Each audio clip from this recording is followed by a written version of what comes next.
bienvenue sur Astrosciences. Nous sommes dans la deuxième partie de la vidéo consacrée à l'astrologie d'évolution. Donc nous avons vu le cadre, je dirais, théorique, et maintenant nous allons voir un exemple concret de ce qu'est l'astrologie d'évolution. Alors déjà, ce que je voudrais dire, c'est que l'astrologie d'évolution, elle part d'un, comme tout d'ailleurs, de l'observation et d'un constat. L'astrologie est une science empirique, elle a débuté par l'observation de la nature, et de cette observation on en a déduit des choses que l'on a progressivement, on a commencé à les voir à l'extérieur, et en fait on les a reconnues en nous-mêmes, donc on les a mieux compris, et c'est tout le sens de l'astrologie. Donc c'est pareil, en fait, quelle est l'observation qui a été faite, qui est à la base de cette astrologie d'évolution? Écoutez bien, parce que ça a l'air de rien, mais ça change beaucoup de choses. L'observation qui est faite, c'est que nous ne vivons pas nos planètes au cours de la vie toujours au même endroit. Voilà. C'est-à-dire que la façon dont nous vivons notre thème astral évolue au cours de notre vie. Encore autrement, on pourrait aller jusqu'à dire que les positions planétaires de notre thème de naissance évoluent au cours de notre vie. Oui, alors, on va reprendre. Jusqu'à présent, dans toutes les phases fatalistiques, humanistes, et jusqu'à aujourd'hui, on a toujours considéré, si vous voulez, que le thème astral était quelque chose qui était immuable. C'était l'empreinte, je dirais, génétique de qui vous étiez, et ça ne bougeait pas. Or, il faut bien constater que ce n'est pas tout à fait vrai. En fait, nous vivons certaines des positions planétaires de notre thème astral différemment au cours de la vie. Voilà. Et alors vous allez me dire, oui mais ça c'est les transits, parce que si tel ou tel aspect planétaire est activé, voilà, ça change la... Non, c'est autre chose. Vous allez me dire, alors c'est pas les transits, mais c'est les progressions. Vous nous parlez des cycles de la lunaison progressée, ou des autres planètes progressées sur notre thème. Non, ou des profections, enfin peu importe. Bon, non, c'est autre chose. C'est autre chose. En fait, c'est comme si notre thème astral était un organisme vivant et qu'il bougeait légèrement, légèrement au cours de la vie. Ouais. Alors, oui, il y a une empreinte fixe, c'est-à-dire qu'au moment de votre naissance, les planètes étaient à certains endroits du thème, et du coup, cela crée comme des points sensibles, des points clés. Et après, des points mémoire. Et au cours de la vie, les transits, les progressions, tout cela va activer directement, donc par conjonction, ou indirectement par d'autres aspects, ces différents points sensibles, ces différentes empreintes de mémoire. Alors ça c'est vrai, mais néanmoins, il y a autre chose, une autre réalité qui sous-tend tout cela, c'est également que nos positions planétaires évoluent légèrement au cours de la vie. Et ça c'est quelque chose que moi je constate en consultation. Alors bon, c'est surtout pour des personnes qui ont, je dirais, au-delà de 40 ans, parce qu'avant c'est difficile de le constater, la personne n'a pas forcément assez de recul, mais au-delà de 40 ans on arrive bien à isoler certaines choses. Et donc on s'aperçoit de ça. Donc c'est vraiment un constat, et je ne suis pas le seul à le faire. Donc il y a vraiment quelque chose qui est en train d'émerger là-dessus. Alors, par exemple, qu'est-ce que c'est? Alors j'ai pris un thème, ou plutôt j'ai pris un morceau de thème, ici. J'espère que vous voyez suffisamment. Je vais le rapprocher un petit peu. Voilà, alors, bon, j'ai pris, ça nous suffira pour l'exemple d'aujourd'hui. Donc c'est pas vraiment, c'est pas un thème complet, mais peu importe. Alors vous voyez, on a une personne, donc là c'est le milieu du ciel, on a l'ascendant ici, donc en balance, et donc c'est une personne qui est, à qui a le soleil dans le signe de Gémeaux, des Gémeaux, donc, et qui a Vénus ici également dans le signe des Gémeaux. Donc c'est une personne, donc c'est une femme, Gémeaux et vénusienne des Gémeaux. Alors le soleil est en 2 degrés, Vénus est en 7 degrés. Alors vous faites l'étude de cette personne, du thème de cette personne, et vous allez lui dire, par exemple, bon, bah, vous êtes une Gémeaux, alors vous commencez à décrire le thème de Gémeaux, tout ça, bon. voilà, signe de communication, intellectuel, un mental toujours en activité, une grande curiosité, etc. Bon. Et puis, vous abordez le fait qu'il y a une conjonction entre le Soleil et Vénus, en Gémeaux. Donc, vous allez décrire cette personne, oui, bon, voilà, vous êtes une personne très créative. Hein, avec une créativité, notamment, certainement, dans le domaine des arts, une créativité artistique. Ah bah, pas du tout. Voilà. Donc, la personne a 20 ans, 25 ans, par exemple, elle va vous dire, ben non, j'entends bien ce que vous me dites, mais la créativité, au niveau artistique, ben non, n'est pas là, n'a jamais été là. Pourtant, vous êtes bien sur une conjonction entre 2 degrés et 7 degrés des Gémeaux. C'est pas forcément vrai. Par contre, vous allez revoir cette personne, et elle n'aura plus 25 ans, ou plus 20 ans, mais elle aura 35 ans, et là elle va vous dire, oui, effectivement, là je suis de plus en plus tourné vers l'art, ma créativité a besoin de s'exprimer, et elle s'exprime au travers de tel ou tel domaine, etc., telle activité. Donc vous voyez bien que, qu'est-ce qui s'est passé? Vous faites l'interprétation à 20 ans, vous avez faux, vous dites bah, ça marche pas, alors bah, l'astrologie ça fonctionne pas, je comprends pas pourquoi ça ne marche pas. Non, c'est pas que ça ne fonctionne pas. Hein, il ne s'agit même pas, parce que vous pouvez regarder les transits, à 35 ans, il n'y a pas un transit particulier qui va activer ça. Vous comprenez pas. Qu'est-ce qui se passe? La personne a vécu sa conjonction Soleil-Vénus, non pas à 20 ans, à 20 ans, le Soleil n'était pas encore en conjonction à Vénus, mais elle a vécu cette conjonction à 30 ans, à 35 ans ou à 40 ans. Et là, elle vit vraiment la créativité. Donc, ce genre comment dire, de constat, c'est quelque chose que je fais très souvent, et je dirais, comme peut-être j'y suis maintenant de plus en plus attentif, je le vois de plus en plus souvent. Vous voyez? Mais alors là, j'ai pris l'exemple d'une forme d'évolution où la personne allait développer cet aspect, mais il peut très bien y avoir l'inverse. Hein, c'est-à-dire que vous allez avoir une personne qui a été très créative, et puis qui, à 35 ans ou 40 ans, eh ben, n'est plus connectée à cette créativité artistique.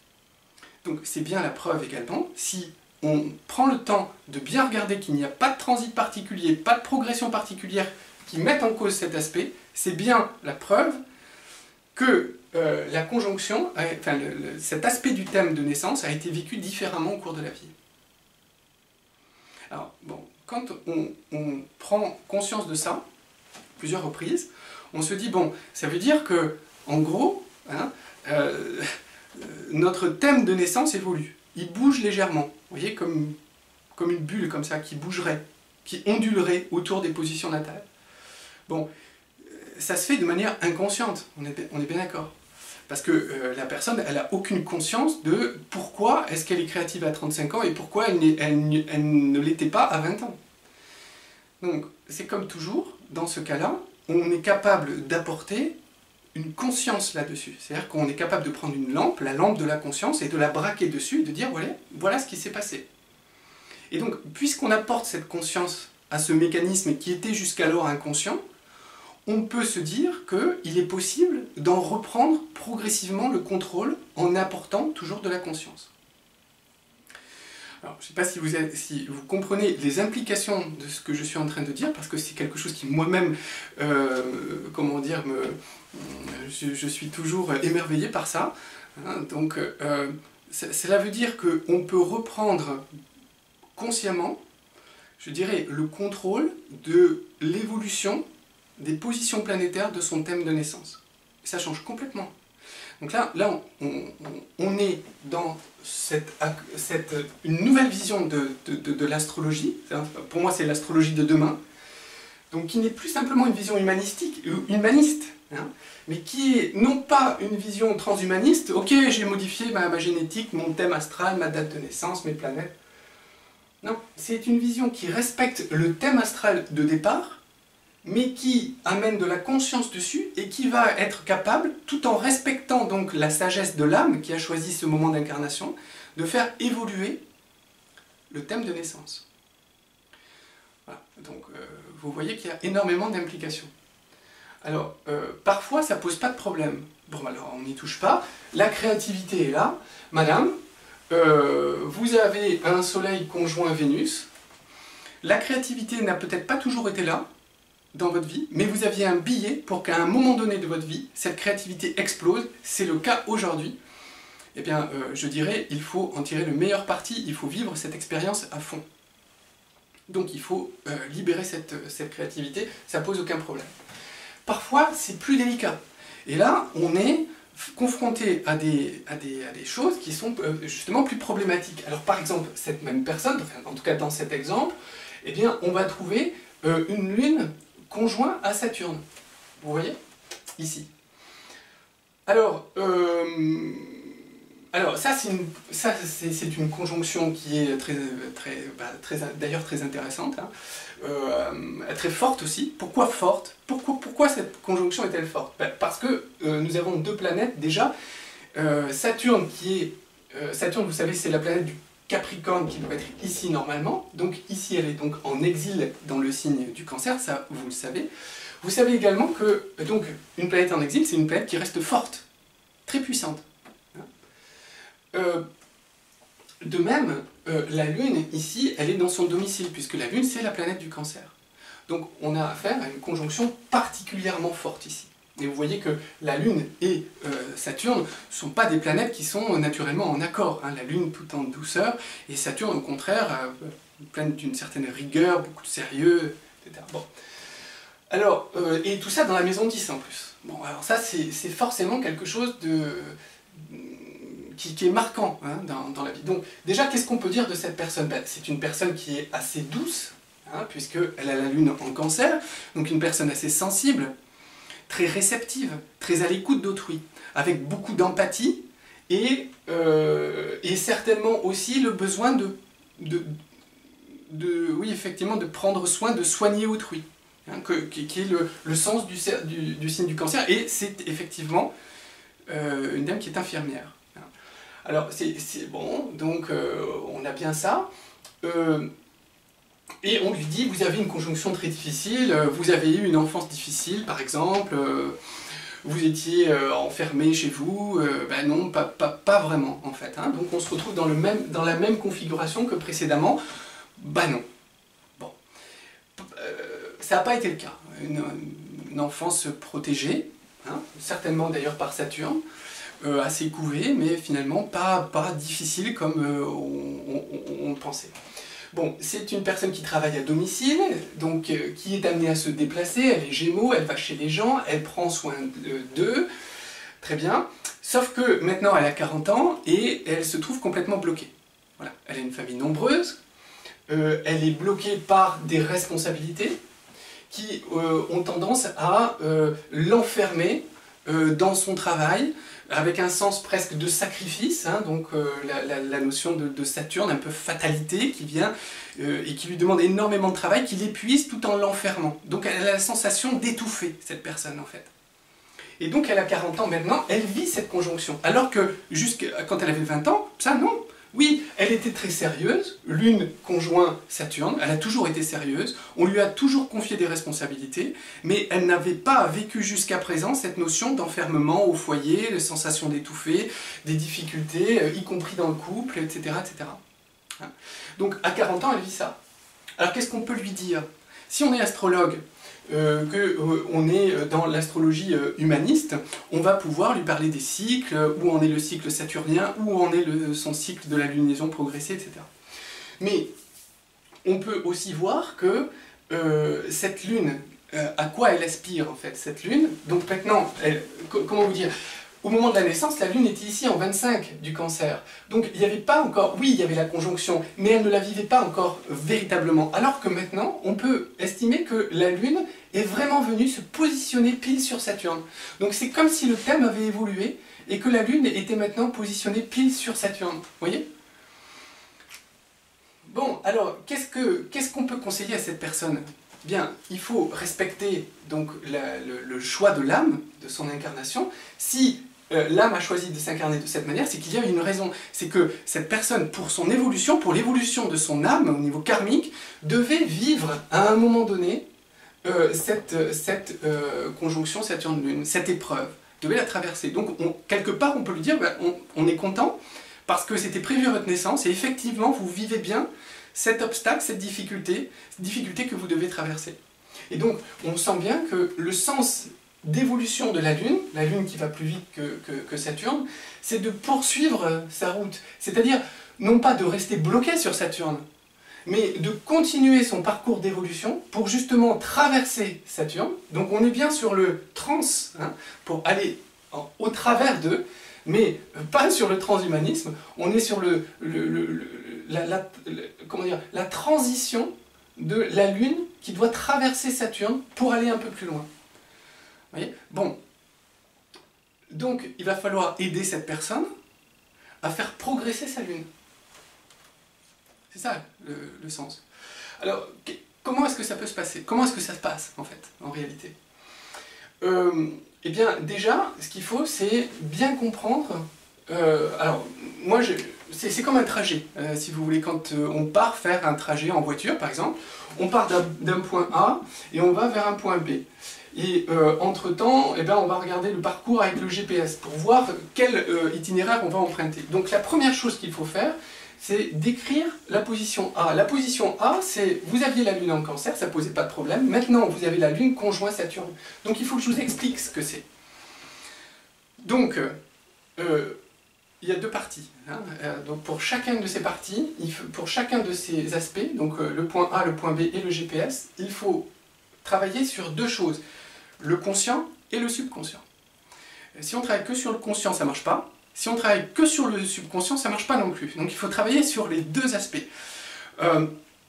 L'aspect conscient, c'est ce que je viens de faire. Expliquer les choses, dire comment ça s'est produit. Et que tout cela s'est fait, pour reprendre l'expression bien connue, à l'insu de son plein gré. Vous voyez, d'accord? Donc dans le subconscient, la Lune a progressivement dérivé vers Saturne. Ok, bon. Ça, c'est la partie consciente de l'explication du point de départ. La partie inconsciente, c'est de dire, bon, qu'est-ce qu'on a ici? On a, donc quand on s'adresse au subconscient, on change de registre de vocabulaire, on prend un vocabulaire imagé. Hein. Le langage du subconscient, c'est un langage d'images, de métaphores, donc comme la barque, comme les bateaux, etc. Bon. Alors, on va décrire ce que c'est Saturne. Bon, Saturne, c'est la pierre. Hein, c'est une pierre granitique, un peu grise, un peu froide, un peu dure, très dure même. Au contraire, la Lune, c'est tout doux, c'est la mer, c'est le prendre soin, c'est la douceur, etc. Donc, ici, il y a un enfermement, hein, donc, entre, par exemple, la femme, la Lune, qui est enfermée dans Saturne, une tour en pierre, vous voyez? Un peu sinistre, en fait, hein, qui étouffe cette Lune. On peut prendre aussi l'image de la coquille saturnienne qui enferme l'œuf. Alors oui, il y a une protection, d'ailleurs elle a une enfance protégée, mais aujourd'hui on a une coquille qui étouffe l'œuf. C'est plus qu'une protection, ça l'empêche de se développer. Donc il y a quelque chose de contraignant ici. Et puis il y a une solitude. Pourquoi j'ai pris une tour tout à l'heure? Parce que la tour, vous voyez, je l'ai pris inconsciemment, mais parce que c'est quelque chose qui représente la solitude, une tour. Voyez, et en même temps, dans le Cancer, c'est le foyer. Donc on va décrire l'origine aussi sur le plan du subconscient. Une fois qu'on a fait ça, eh bien, on va décrire la même chose, mais on va déjà sélectionner une position B. C'est-à-dire, où est-ce qu'on voudrait que la Lune se trouve? Où est-ce que vous voulez que la Lune se trouve? Alors, on ne va pas poser la question comme ça à la consultante. Hein. Il faut une certaine expérience dans l'astrologie, il faut un astrologue un peu expérimenté pour se dire qu'est-ce que souhaite faire la Lune en fait? Oui, elle doit traverser Saturne, et où est-ce qu'elle peut aller? Bien, effectivement, on peut la faire traverser, continuer, et pourquoi pas l'amener dans le signe du Lion, et pourquoi pas d'ailleurs dans le premier décan du signe du Lion, pourquoi pas en maison 11. Donc on va décrire ici, je sais ce que vous dites, François Bartomeuf, il a pété un câble, il devient fou. Suivez-moi encore un peu. Donc on va décrire ça, on va décrire la Lune en Lion. Vous allez me dire, mais attendez, cette personne-là, elle est lunaire du Cancer, vous n'allez quand même pas en faire une lunaire du Lion. Ben, et on peut cheminer vers cela. On peut, vous voyez que le processus d'évolution normale de la Lune, d'ailleurs dans cette astrologie d'évolution, il y a quand même quelques règles. Les règles, c'est qu'on doit travailler sur les planètes rapides. Pourquoi? Parce qu'on a beaucoup plus de moyens d'action sur les planètes rapides, parce que ce sont nos planètes personnelles, la Lune, le Soleil, Mars, Mercure, Vénus, voilà. Ça, on peut travailler dessus beaucoup plus facilement que sur Saturne, que sur Jupiter, parce que vous pourriez me dire pourquoi est-ce que vous ne faites pas reculer Saturne? Alors, déjà parce que faire reculer une planète c'est jamais très naturel, et deuxièmement parce que Saturne est une planète collective et que c'est beaucoup plus difficile d'avoir un impact personnel conscient sur une planète collective. Donc il vaut mieux travailler sur les planètes rapides et toujours dans un sens d'évolution. Donc ici l'évolution elle est claire, il faut que la Lune traverse Saturne. Et en traversant Saturne, puisque nous sommes au dernier décan du signe du Cancer, c'est d'aller dans le décan du Lion. Et alors là, donc vous allez décrire à la personne ce que pourrait être sa Lune en Lion. Alors la Lune en Lion, donc on va le faire. Donc la Lune en Lion, c'est une Lune beaucoup plus créative qu'elle ne l'est dans le signe du Cancer, où elle était dédiée aux autres, à l'attention aux autres, à prendre soin, etc.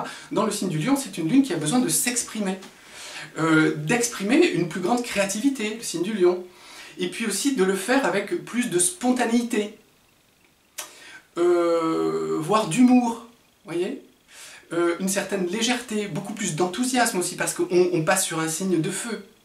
Donc voilà. Et alors quand vous allez décrire ça à la personne, vous allez être surpris parce qu'elle va vous dire, si, on est bien d'accord, si elle a cette position natale, elle va vous dire, c'est exactement ce que je sens, c'est exactement ce que je voudrais pour moi-même, mais j'y arrive pas, mais c'est vrai, quand vous me décrivez la Lune en Lion, c'est ce que je pressens pour mon évolution personnelle. Donc vous allez lui apporter une sorte de révélation, pardon, c'est un peu exagéré, mais en tout cas une confirmation de ce que lui dit sa petite voix intérieure. Et vous allez voir, ça fonctionne. Ah oui, c'est tout à fait ça.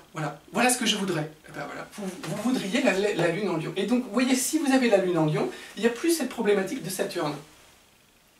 Donc là, on a fait quoi? On a décrit la position B d'arrivée, mais d'une manière consciente. Alors maintenant, on va la décrire de manière inconsciente. Pareil, on utilise un langage imagé, pour que le subconscient soit imprégné de ça. Parce que c'est lui qui va se dégager, c'est lui qui va faire le travail, le subconscient. Donc il faut travailler sur le conscient pour que ce conscient rentre dans le subconscient, et en fait c'est à partir de ce subconscient que les choses vont pouvoir bouger. Sinon, c'est juste un changement de comportement, mais ça on s'en fiche. Les changements de comportement, ça ne dure pas. C'est comme les régimes, vous voulez faire un régime, bon, vous changez votre comportement, ça dure 3 semaines, 1 mois, 2 mois, 6 mois, mais vous n'avez fait que changer votre comportement. Si par contre vous changez votre subconscient, donc là c'est un travail, on va voir après, de visualisation, qui permet justement de modifier l'intériorité. Là, on change durablement. Donc ici, le but, c'est de décrire à la personne ce que pourrait être sa Lune en Lion, mais version subconscient. La Lune en Lion, c'est quoi? La Lune, c'est plus la femme, ça va être la jeune femme ici. La Lune en Lion, c'est une jeune fille radieuse qui va monter sur scène, vous voyez, et qui va faire un spectacle. Mais c'est pas un spectacle qu'elle a répété par Saturne, parce qu'elle manque de confiance en elle, elle a peur du monde, de s'exprimer. Au contraire, c'est un spectacle d'improvisation.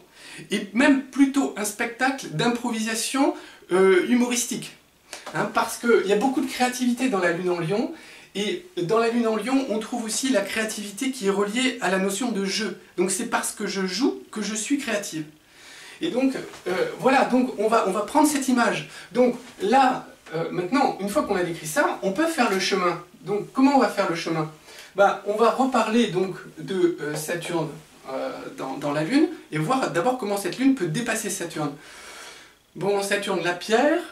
Saturne, la Lune, c'est l'estomac. Vous savez que la Lune, c'est toute la digestion. D'ailleurs, la Lune a la forme de l'estomac. Donc ici, on a une pierre dans l'estomac. Donc vous allez dire, vous avez une pierre dans l'estomac. Mais oui, c'est tout à fait ça. J'ai un poids sur la poitrine. Vous avez une pierre dans l'estomac. Puis vous vous sentez enfermé. Et puis cette pierre, elle vous empêche de respirer. Elle vous étouffe. Oui, c'est ça. Vous aimeriez devenir cette petite fille qui monte sur scène et qui s'exprime et qui fait rire tout le monde et que tout le monde applaudit. Oui, tout à fait. C'est exactement ce que je voudrais. Bon, il va falloir régurgiter cette pierre que vous avez dans l'estomac. Donc on va travailler là-dessus, sur cette visualisation de « je régurgite cette pierre ». Voilà. Elle m'a servi, mais j'en ai plus besoin. J'en ai plus besoin. Donc, ok, je régurgite cette pierre saturnienne. De même, je descends de ma tour, et plus je descends, plus je deviens jeune. Plus je descends, plus je deviens heureuse. Plus je descends, plus je souris, plus j'ai envie de créer, plus j'ai envie de rire.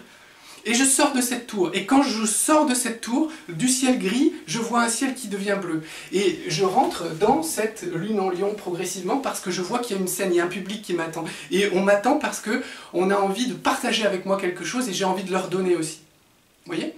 Donc là, on est dans le GPS. On est dans le parcours. Dans le parcours qui s'adresse au conscient et qui s'adresse au subconscient. Donc à ça... ça passe par des exercices de visualisation. Bien sûr, c'est des exercices de visualisation. Il faut que la personne, elle le fasse d'elle-même. Elle prenne conscience de ça et elle ait la volonté de le faire. Et là, les exercices de visualisation, c'est extrêmement puissant. C'est ce qu'il y a de plus puissant aujourd'hui. Hein. Parce qu'on se transforme en profondeur. Bon, et puis on peut accompagner ça... moi, par exemple, j'utilise les fleurs de Bach pour le soutien émotionnel, pour aider à la transformation, à l'évolution émotionnelle de la personne. Donc c'est un coup de pouce pour aider ça, pour favoriser ça. Mais il y a plein d'autres techniques. Hein. On va trouver la sophrologie, à condition que la sophrologue qui va travailler sur votre thème, elle ait ça. Et puis qu'elle elle adhère à ça. Hein. Alors là, si on a une sophrologue qui adhère à cette vision des choses, que la personne puisse lui expliquer, ou qu'elle puisse dialoguer avec l'astrologue, alors là, on a quelque chose d'extrêmement puissant. On peut avoir de l'hypnose, et puis on peut avoir d'autres techniques, la lithothérapie, moi j'y crois énormément, donc la sophrologie, voilà, l'acupuncture aussi, vraiment ça peut aider, pour vraiment mettre toutes les chances de son côté pour aider à ce processus. Et alors là, on a une véritable transformation. Et je dirais, plus qu'une transformation, hein, plus qu'une transformation, on a une véritable évolution. Et une évolution qui conserve, encore une fois, l'information karmique hyper précieuse. C'est le choix de l'incarnation de notre âme. On n'est pas en train de dire, tout ça j'efface, je vais où je veux, je refais un thème comme je veux. Non, on dit, je pars de ce qu'a voulu mon âme, en termes d'incarnation, et à partir de là, je réfléchis, et j'essaye de le faire évoluer. Donc vous voyez que par exemple dans ce cas-là, l'astrologue un peu expérimenté va pouvoir dire que il vaut mieux être dans le premier décan, par exemple si votre lune est dans le premier décan du lion, donc ici, donc tel qu'on l'a décrit. Grâce à ça, on va avoir, si je ne me trompe, un sextile ici, avec le soleil-Vénus. Donc vous voyez cette créativité qui n'attendait que ça pour exploser complètement. Eh bien voilà, on fait passer la lune ici et on a ce sextile qui était prêt et qui attendait cette évolution de vous-même. On va trouver également, si on part ici, eh bien, un autre sextile à l'ascendant et aussi donc à la planète Jupiter. Donc ici, on avait un manque de reconnaissance avec cette notion de sacrifice. Au contraire, ici, avec la lune dans le premier décan du lion, en sextile à Jupiter, eh bien, on a cette notion de reconnaissance, au contraire, qui est là. Donc ça, c'est vraiment, pour garder l'image de tout à l'heure, ça va être le public qui applaudit, par exemple. Hein, voilà. Mais en fait, tout ça a été prévu. Et il y a beaucoup de positions comme ça qui sont prévues quand on a cette vision, cette nouvelle vision des choses, des positions qui sont favorables, qui sont accessibles, à condition d'expliquer à la personne et d'utiliser les bons outils, eh bien, on peut véritablement faire évoluer son thème de naissance. Voilà, j'espère que donc, cette vidéo vous aura plu, qu'elle vous aura intéressé. Et si c'est le cas, eh bien, n'hésitez pas à cliquer sur le petit pouce vers le haut, à vous abonner à la chaîne Astroscience, car de nouvelles vidéos eh bien, sont en préparation et j'aurai grand plaisir à vous retrouver. À bientôt, merci.